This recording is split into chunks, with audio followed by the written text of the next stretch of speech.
Bien, y ahora, como último de los ponentes, previo a la apertura de las preguntas abiertas y sus aportaciones, tenemos a Julián Díaz, que es el director de innovación de una empresa innovadora en todos los sentidos, Verti Seguros, empresa innovadora en su cultura, en su estructura, una empresa innovadora porque es un mono recién nacido, nació en febrero del año pasado, o entró en productivo en el año pasado, principios de año, y con lo cual tiene escasamente 15 meses de vida, que en una empresa es un mundo, pero como en las personas los primeros 10, 11 años marcan qué vamos a ser de mayores, en una empresa sus inicios, cómo se estructura, cómo se organiza, marca cómo y qué van a ser de mayores. Para mí es un placer presentar a Julián porque aparte de que es una persona interesante, compartimos muchas horas de vuelos juntos y solo tengo más que cederle la palabra y darle las gracias que entre Boston, Madrid y no sé cuántos viajes, igual como Miguel, que recién llegado de periplos por ahí, hayan hecho hueco para estar en este evento. Gracias, Julián, y al ataque. Gracias, Fran. ¿Se oye? Sí. Bueno, primero, muchísimas gracias a Fran y a Rital por la invitación. Muchas gracias por preocuparos de la innovación. Os hablo un poco de Verti. Verti, como ha dicho Fran, es un proyecto muy reciente. Haciendo la misma similitud que hace Fran, es un mono creado por un gorila. No hace demasiado tiempo, la primera reunión que tuvimos con el profesor Rao y con Fran, a mí me dejó un poco tocado, ¿no? Porque estábamos pensando en montar un mono desde un gorila y Jay nos dijo, centrándose en la industria de las aerolíneas, dijo, 322 aerolíneas tradicionales en el mundo han intentado crear un mono y solo han sobrevivido 2. Y me dijo, en un inglés muy americano, los gorilas no saben hacer monos. Indudablemente estas recomendaciones nos impactaron para desarrollar un proyecto de una manera diferente. Después de esto, cuando me invitan a hacer algo sobre innovación, yo lo que quiero, y voy a aprovechar la oportunidad para hacer una denuncia, porque hay muchísima gente hablando de innovación, ¿vale? Y muchísima gente intentando vender innovación como la compran los directores generales. Haces esto y mañana tienes grandes números, ¿vale? Y no funciona así, ¿vale?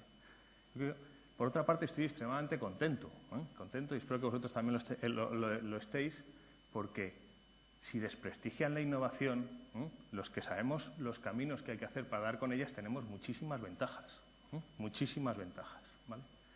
También me gusta hacer una denuncia que hago muchas veces cuando hablo en público, que no tiene nada que ver con la innovación, pero la quiero hacer porque algún día espero que se solucione. La primera es el diseño de las teteras de los bares. No sé por qué, durante 20 años, cada vez que te pides un té en un bar, se te cae todo fuera. Oportunidad para innovar. Alguien tiene que hacer algo con eso. Segunda, I+D. Y además esta mañana ha sido el ejemplo. Las mamparas de las duchas de los hoteles. ¿Por qué no recogen el agua? Siempre tienes que nadar hasta la puerta después de ducharte. Todo el mundo lo hace mal. Y la última es una denuncia de lo que yo creo que es un complot internacional, una alianza entre los fabricantes de lavadoras y de calcetines para que sistemáticamente te vayan destruyendo el 7% de tus calcetines desde que te los compran hasta que desaparecen, ¿vale? Y os hablaré dentro de un rato de un concepto que para mí es importante, que es la línea de la función exponencial. Me he dejado aquí. ¿Vale? Entonces, cuando Fran me propone, hablas de si la innovación tiene impacto en la competitividad en las empresas. Obviamente tengo que poner que sí, pero me cuesta. Porque esta moda de la innovación lo que ha generado es que hay un montón de empresas haciendo grandes esfuerzos, intentando tener resultados inmediatos. Pero por desgracia, y como os voy a poner un ejemplo, tanto Fran Dícere y el libro que ha escrito Jay Rao nos han dado pistas de cómo mejorar en esa evolución, ¿vale? ¿Por qué creo que es tan complicado? ¿Por qué cuando venden innovación y lo que pretenden es esos efectos inmediatos, por qué nos cuesta tanto entenderlo? Lo primero es porque creo que nos cuentan demasiadas mentiras, ¿vale? Y es un fenómeno que también se da en los libros de autoayuda. ¿Por qué son tan fenómenamente vendidos los libros de autoayuda? En mi opinión es porque cogen una verdad muy pequeña y como es verdad tiene fuerza, y le hacen el secreto de lo que explica todo, y la hacen enorme, ¿vale? Y venden muchas cosas, ¿vale? Pero el fracaso que te pegas es enorme, ¿vale? Pues con la innovación ha pasado algo parecido. Hay mucha gente vendiendo cosas que son verdad, que son importantes en tu organización, pero no es el secreto a todos tus problemas. Entonces, hay mucha gente vendiéndonos y una ingente cantidad de utilización de empresas famosas. Y os voy a poner un ejemplo para daros cuenta de que no son tan inmediatas como nos cuentan, ¿vale? ¿Por qué? Creo que tenemos cierta capacidad para comprender el tiempo. Si yo os hablo de una compañía que empezó vendiendo bolígrafos, carteras, marcos de fotos, relojes, joyas y medias de nylon en el año 43 y que tardó 3 años en poner su primer anuncio en prensa, en el 48, después de 5 años, vende su primer mueble, después de 8 años hace su primer catálogo, después de 10 años hace su primera exposición, después de 13 años hace su primer paquete plano, después de 15, en el 58, abre su primera tienda.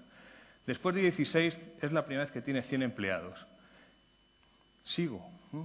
En 41 años saca la tarjeta de fidelización. Me imagino que todos sabéis, hoy os imagináis que esta empresa se llama IKEA, ¿vale?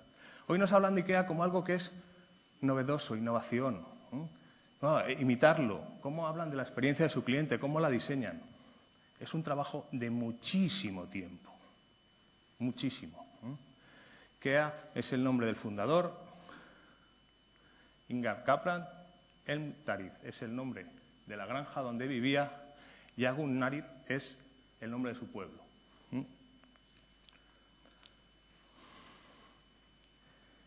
Pero no solo es un ejemplo, es que todas las empresas de las que nos están hablando últimamente un montón no son nuevas. Nada nuevas.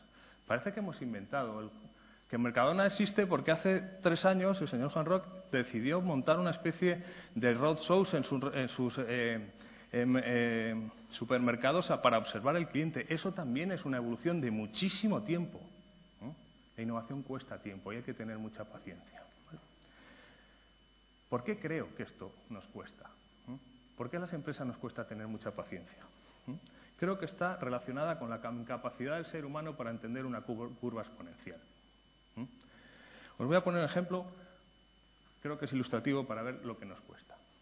En el año 1626 compraron la isla de Manhattan, sin ningún rascacielos obviamente, a los indios nativos americanos por $24. ¿Sabéis cuál es el tipo de interés anual que necesitarían haber puesto esos $24 para hoy poder comprar toda la manzana de Nueva York, incluido todos los bienes que tiene? Un 6%. Nos cuesta mucho tener paciencia porque no entendemos la fuerza que tiene un crecimiento de un 6% anual. Y es muy grande. Otro ejemplo, que muchos conoceréis. Es una especie de leyenda que el inventor del ajedrez le encargaron el rey diseñar el juego. Cuando le explicó el juego, el rey estaba tan contento que le dijo: pídeme lo que quieras. Y el inventor dijo algo muy sencillo: ponga un grano de trigo en el primer cuadro, el doble en el segundo y así sistemáticamente hasta los 64. El rey dijo: qué tontería, dárselo, ¿vale? Seguramente no se dio cuenta que eso era muchísimo más de lo que la capacidad de producir trigo en muchos años, ¿vale? Cabreado le cortó la cabeza. Por listo, ¿vale? Entonces, indudablemente, esto es difícil, ¿vale? Es difícil porque no lo entendemos. Y como ha puesto antes Fran, pues todas las empresas tienen su propio proceso, ¿vale? Y tienen una cierta analogía con lo que es el ser humano. Nace, crece, muere. Entonces, muchas compañías tienen mortalidad infantil y no llegan, ¿vale? Y podemos hacer cosas para mejorar esa curva. Pero muchas otras compañías, cuando tienen éxito, empiezan a tener otros problemas, como bien ha dicho Miguel, que son distintos. Entonces, es muy difícil tener éxito, hay que tener paciencia, hay que creer en las cosas que haces, Luego os diré algunas cosas que para mí son importantes. Pero cuando tienes éxito es muchísimo más difícil ser capaz de darte cuenta de que tienes que cambiar para seguir existiendo. Y os voy a dar unos datos que creo que son útiles. Porque cuando vives en una empresa, empezar a darte cuenta de que algo está pasando, ¿vale? El primer efecto que te lleva a la muerte es la aristocracia, ¿vale? Y es la primera etapa de envejecimiento. Empiezas a tener un cierto sentimiento de pérdida. Ya no somos lo que éramos. Ya no somos tan flexibles. Ya no tenemos creatividad. La innovación se nos ha ido. Ya no nos gusta tanto cambiar, nos cuesta. Hay un giro de poder.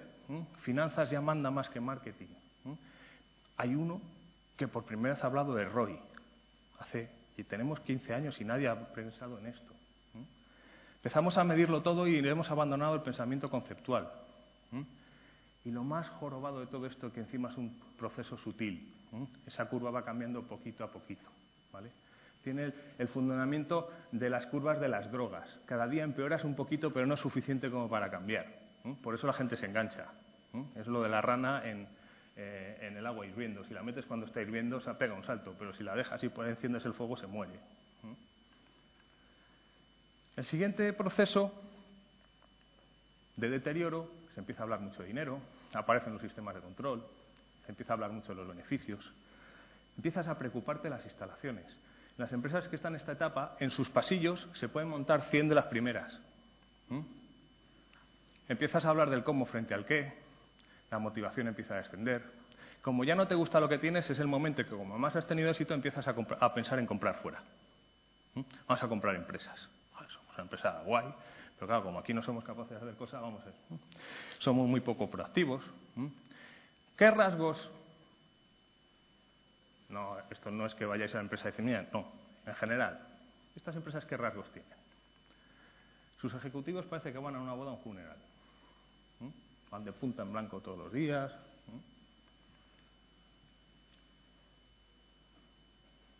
El mobiliario siempre está a juego. Los pasillos son muy amplios. Todo es muy formal. El medio es el mensaje. Es más importante cómo mandan las cosas que lo que dices. Y además, cuando les preguntas, están en el mejor momento de su historia. Sin lugar a duda. Y empiezan. Y la última, más marcada por la burocracia que por la aristocracia, viene identificada por el quién frente al qué. Ya no ni siquiera es el problema del cómo, sino quién lo hace. Aparecen las luchas internas, hay todo tipo de sistemas, y está muy endogámica, está centrada en sí misma. Todo tiene procedimientos, todo tiene normativas, ¿vale? Todo esto, como viene ahí la fuente, es un fantástico libro que no es nuevo, igual que la innovación, es un libro bastante antiguo del profesor Adices que se llama Ciclos de vida de la organización. Bien, ¿qué podemos hacer para luchar para que esa curva suba muchísimo tiempo? Esto que es un gráfico que viene en otro libro, que también es, como todos los que pongo, una parte importante de conocimiento, pero que no explica lo que tienes que hacer para que todo vaya bien, que se llama la estrategia de los océanos azules. Lo que marca es que si tú defines unos productos como colonos, productos que seguramente hoy te dan dinero, pero viven en un mercado con tremenda competencia, en el que o te estás diferenciando por precio o te estás diferenciando por calidad, y que obviamente todos esos mercados tienen expectativas de beneficios decrecientes. Si miras tu portfolio de productos y no tienes algunos en los que tus expectativas, aunque no ganes mucho dinero hoy, mañana son de diferenciación, en un mercado donde a lo mejor tengas menos competencia porque te puedes diferenciar a la vez por tener bajos costes y altos beneficios, tu futuro es tremendamente incierto. Entonces, cuando mires de hoy a mañana, vigila bien cuando veas este cuadro y planifica lo que te va a ocurrir mañana. Y como bien decían, si de estas cosas solo sobreviven el 25%, ten suficiente portfolio para poder sobrevivir. Os voy a dar, en mi opinión, algunas pistas que pueden ayudar a cada uno de esos pasos, dentro de cada uno de esos proyectos, puntos que hay para incrementar tus probabilidades del éxito. Primera parte. Cuando estés pensando hacer algo, investiga. Investiga comportamiento humano. Lo que decía antes Miguel sobre Steve Jobs. Vamos a crear las cosas que la gente no sabe que necesita, ¿vale? Pero eso no es inspiración, eso es trabajo. Para eso las empresas tienen que tener antropólogos. Y los antropólogos lo que hacen es mirar a la gente e intentar ver cuáles son las necesidades ocultas que la gente no puede verbalizar y que son oportunidades para crear cosas, ¿vale? Os pongo aquí un ejemplo de una compañía americana, se llama IDEO, especialista en innovación, que tiene una metodología que se llama Human Centered Design, centrada en identificar este tipo de cosas, ¿vale? Tampoco Human Centered Design es la solución a todo, ¿vale? ¿Por qué? En mi opinión, porque si te crees tan listo de que por saber identificar cosas que los clientes no saben que quieren y crear productos, ya lo que tienes que hacer es hacer un gran desarrollo, invertir mucho dinero en marketing, lanzarlo, te la vas a pegar, ¿vale? Porque nadie es tan listo como para aceptar con esto a la primera, porque es complejo. Y eso no quiere decir que no hayáis encontrado en la terminología de esta metodología un insight, una necesidad no satisfecha. La puedes haber encontrado, pero encontrar la forma de implementarla y que los clientes la quieran tiene mucho trabajo. Perdón. Siguiente. Después de que encuentres esto, que sabes, oye, mira, tengo un área de oportunidad en que los clientes, lo que les pasa es esto. Los clientes quieren comprar música online. Y hemos identificado además que no quieren comprarse las 12 canciones de un disco que solo escuchan uno. Crear el modelo que haga eso sostenible requiere tiempo, ¿vale? Y os recomiendo otro libro que es fantástico, Business Model Generation. Business Model Generation lo que te enseña es un canvas diferenciado en distintas partes para que hagas una reflexión de las distintas partes que se compone tu negocio, desde identificar los segmentos de clientes, identificar cuáles son los canales con los que vas a acceder a ellos, identificar qué tipo de relación quieres tener con tus clientes, cuál es la propuesta de valor, cuáles son tus actividades claves, cuáles son los recursos que necesitas y qué alianzas externas tienes que hacer. Todas y cada una de estas áreas son oportunidades para diferenciarte e innovar. No solo se innova en producto, no solo se innova en servicios, se innova en muchas formas, ¿vale? Es importante hacer una buena definición de la propuesta de valor, del modelo de negocio y de los números, ¿vale?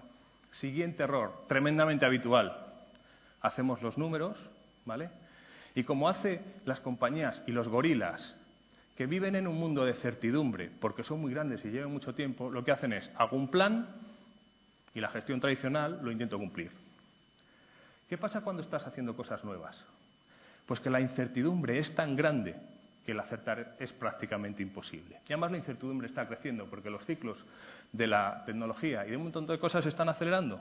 Con lo cual, eso ya no sirve, ¿vale? Entonces, si lo que haces es, joder, qué trabajazo hemos hecho, hemos trabajado con los clientes, sabemos lo que quieren, hemos diseñado, sabemos cómo lo vamos a hacer, hemos innovado, vamos, gran inversión. A por todas. Estás disminuyendo tus probabilidades de éxito, ¿vale? Con lo cual, siguiente paso recomendable, otro libro fantástico de Eric Ries, de Lean Startup. ¿Sabéis la diferencia entre un plan de negocio y un análisis de viabilidad? En un plan de negocio, y a muchos emprendedores les dicen qué es lo que tienen que hacer, el plan de negocio lo haces para convencer a otros de que te den dinero, ¿vale? El ser humano, cuando lo que tiene que hacer es convencer a otros para que les den dinero, normalmente no es tan exigente como cuando se tiene que convencer a sí mismo de dedicar toda su vida a eso. La gran diferencia es que un análisis de viabilidad te tienes que convencer a ti mismo de que eso es viable, ¿vale? Entonces, en esta parte, lo que es importantísimo cuando pongas tus números es, oye, de todo esto que está muy bien, que he investigado, que he creado el modelo, ¿qué parte no sé si aguantará la realidad? Y diseña tus experimentos pequeños, baratos y rápidos para traer certeza a esas cosas que no sabes que van a ocurrir, ¿vale? Y cuando hayas completado todo esto, ves a por todas. Y aún así, aunque has incrementado tus probabilidades de éxito, a veces fallarás. Esta es la gráfica de un plan de negocio.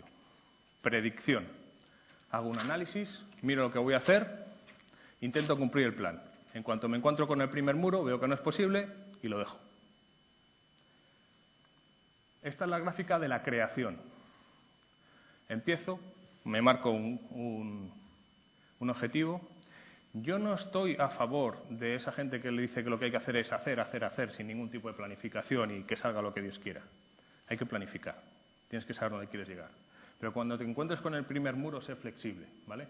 Y lo normal cuando haces esto, como hacen todas las compañías, es que empiezas en un sitio, quieres llegar a otro y acabas en otro totalmente distinto. Hay una historia que a mí me encanta. La Universidad de Babson, de donde Jay Rao es profesor, tiene un programa para... Babson es la escuela número 1 en Estados Unidos sobre entrepreneurship, emprendimiento. Y a los alumnos que tienen que hacer allí su carrera de emprendimiento, les obligan a emprender en sus 4 años de carrera. ¿Vale? Cuentan una historia que es real, en la que lo primero que les hacen a los chicos es, como bien decía, y Ken Robinson analiza muy bien el vídeo que ha propuesto Fran, que la gente entienda qué es lo que le mueve, por qué vas a hacer esto, qué es lo que te gusta. Si no te dedicas a algo que te gusta, la primera vez que encuentres con el muro, las posibilidades de que desistas son enormes. ¿Vale? Entonces, aquí había un chico que lo que quería era montar un restaurante. Y allí le dijeron, aplica el mismo método. Falla rápido, barato. Tú te quieres dedicar a la comida. ¿Qué es lo que te puedes permitir hoy para empezar tu negocio? En aquel momento lo que pudo es comprar un carrito para vender perritos calientes en los eventos deportivos de la universidad. Y es lo que hizo. Pero pensando en su mentalidad, pensaba que lo que mandaba en ese negocio era la comida. Cuando empezó a interactuar y poner sus planes frente a la realidad, se encontró que en su negocio lo que mandaba no era la comida, porque la gente, cuando sale del partido y lo que quiere es volver a entrar, lo que manda es la cola. Si tienes una cola que va más rápida, tiene menos gente, la gente te compra más. Y empezó a basar su negocio en manejar la cola. Y lo que hizo fue, bueno, ¿qué puedo hacer para que la gente aguante más tiempo en mi cola que las demás? Y empezó a dar patatas fritas.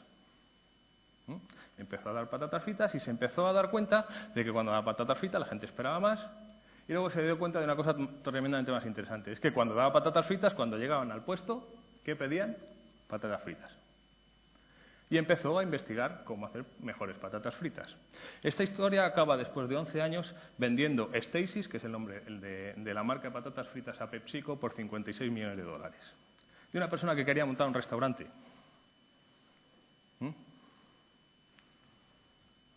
La historia de muchos negocios, como habéis visto en IKEA, empieza en un sitio y acaba en otro absolutamente distinto. Seguramente no planificado ni previsto. ¿Por qué? Voy a poner un vídeo, ¿vale? Porque el componente cultural de por qué haces las cosas a mí me parece muy, muy importante.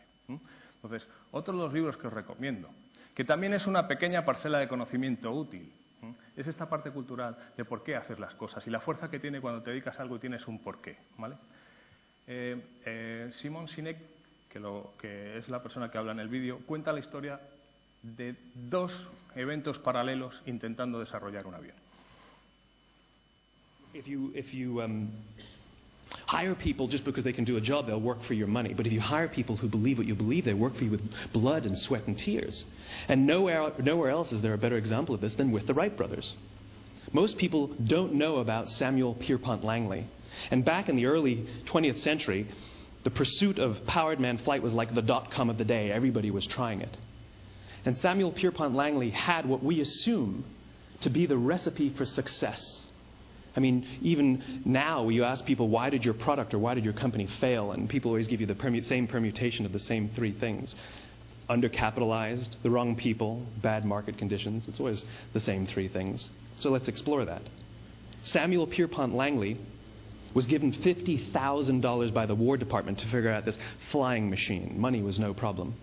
He held a seat at Harvard and worked at the Smithsonian and was extremely well connected. He knew all the big minds of the day.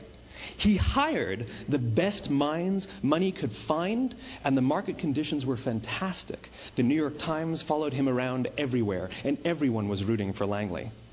And how come we've never heard of Samuel Pierpont Langley? A few hundred miles away in Dayton, Ohio, Orville and Wilbur Wright.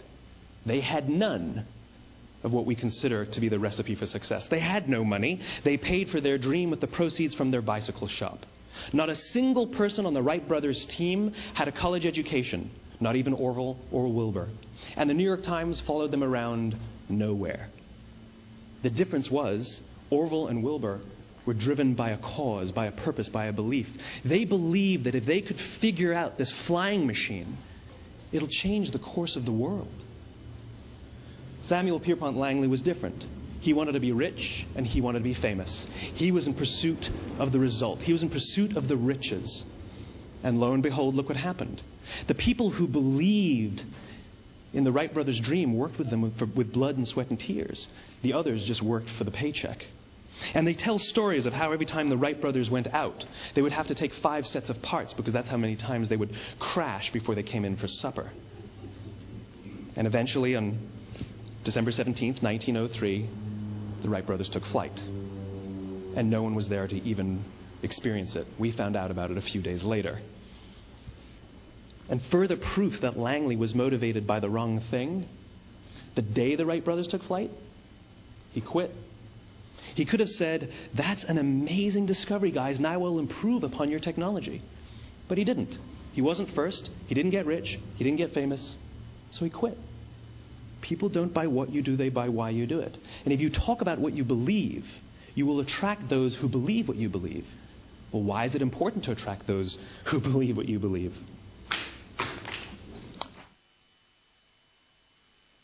Bueno, lo que dice Simón es claro, ¿no? La cultura y por qué le transmites las cosas, por qué se hacen las cosas, es otro activador del porcentaje de éxito dentro de una empresa, ¿vale? Esto ha sido largo, os voy a dejar aquí. Muchísimas gracias por escucharme y aguantar todo lo que os he dicho. Y por último, una última recomendación. A pesar de todo lo que os he dicho, todos los libros, recomendaciones, que no se olvide que crear cosas nuevas siempre tiene una parte personal, ¿vale? Y que nunca olvidéis que la parte personal es muy importante. Hacer las cosas a vuestra manera es importante. Innovación no son recetas, es una especie de oficio, ¿vale? Cuando te vuelves un aprendiz de algo artesanal en la antigüedad, siempre generabas tus propias cosas. Y eso es muy importante. Tú quieres a las empresas por las cosas que tú les aportas, ¿vale? Y aunque es un poco largo, os voy a dejar con una canción que demuestra que hay muchas formas distintas de hacer las cosas a vuestra manera. Gracias.